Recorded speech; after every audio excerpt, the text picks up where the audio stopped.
मित्रों, राम राम।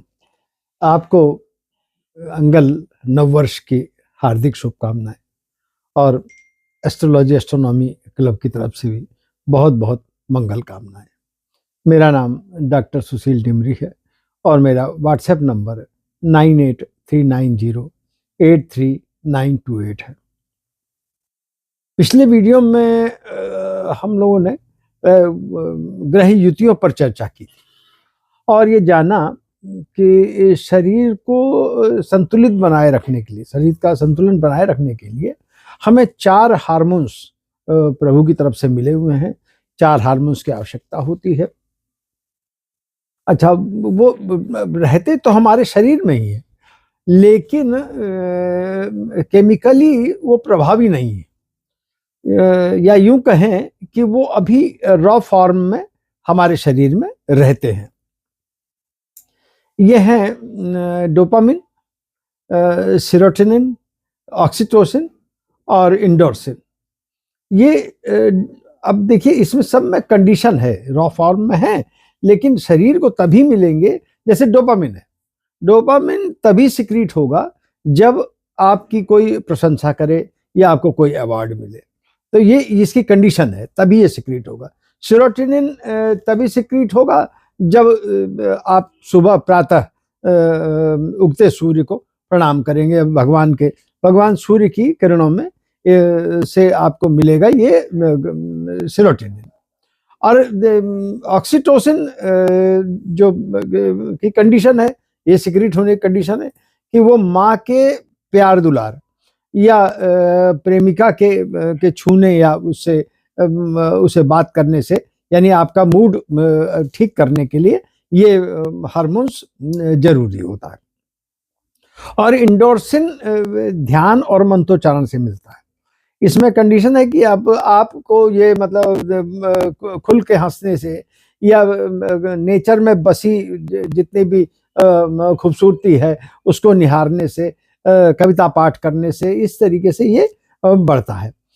देखिए, आपने देखा कि हमारे दिमाग को जो दिमाग में जो ग्रह युतियों का खेल है, दिमाग जो उसके द्वारा बनाई परिस्थितियां हैं, वो ही एक्टिव करती हैं।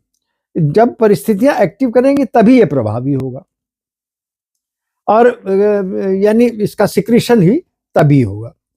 अच्छा, अब ग्रह की युति की देखिए, अभी प्रभावी हो रहा है, सिक्रीशन हुआ है, लेकिन इसका अमाउंट कितना होगा, ग्रह युति की डिग्री यह तय करेगी कि सिक्रीशन कितने अमाउंट में निकलेगा। यानी कहने का मतलब यह है कि शरीर की एक्टिविटी भी हमारे हाथों में नहीं होती है। आइए इसे और अच्छी तरह से समझते हैं। देखिए, अग्नि हमारे हम लोग की आवश्यकता हमको होती है, लेकिन अग्नि यानी आग को पैदा करने के लिए 3 नेचुरल वस्तुओं की आवश्यकता होती है। 3 वस्तुएं कौन से हैं? वो है ऑक्सीजन, ज्वलनशील पदार्थ यानी फायरिंग मटेरियल, फायर मटेरियल, और घर्षण यानी एक रगड़ वो होनी चाहिए। ये तीनों ही नेचर में हमेशा रहती। अब जब ग्रह युति बनेगी तभी इन पदार्थों को एक जगह ला करके अग्नि पैदा की जा सकती है।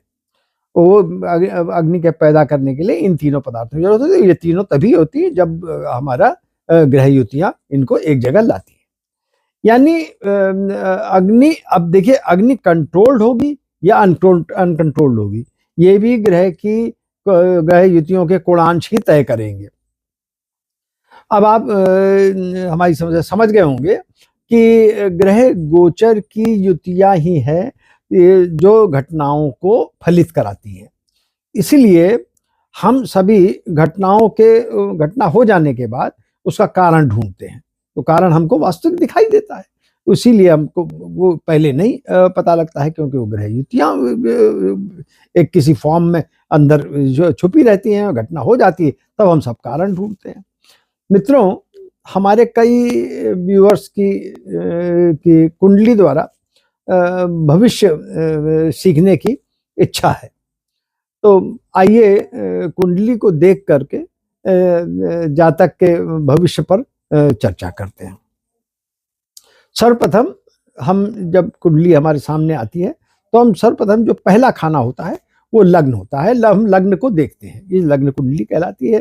कुंडली में 12 भावों में सबसे पहले भाव को लग्न कहते हैं। इसमें जो अंक लिखा है, इसमें कोई अंक लिखा होगा, ये देखिए, और वो अंक लिखा होगा तो वह ही राशि वहां यानी लग्न को प्रभावित करेगी। यानी अगर वहां पर 1 लिखा है, मान लिया 1 लिखा हुआ है, तो आपकी कुंडली मेष लग्न की है। अब ये मेष लग्न की कुंडली के जातक का क्या भाव, इस भाव का जातक अब इस भाव में पहले तो ये देख लीजिए कि इस भाव से हम जानते क्या क्या है।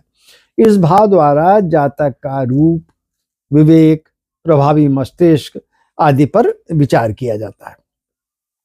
मेष लग्न में यदि सूर्य ग्रह वहां पर बैठा है तो इसका मतलब सूर्य मेष राशि में उच्च का होता है, जैसा कि मैं पूर्व वीडियो में बता चुका हूं।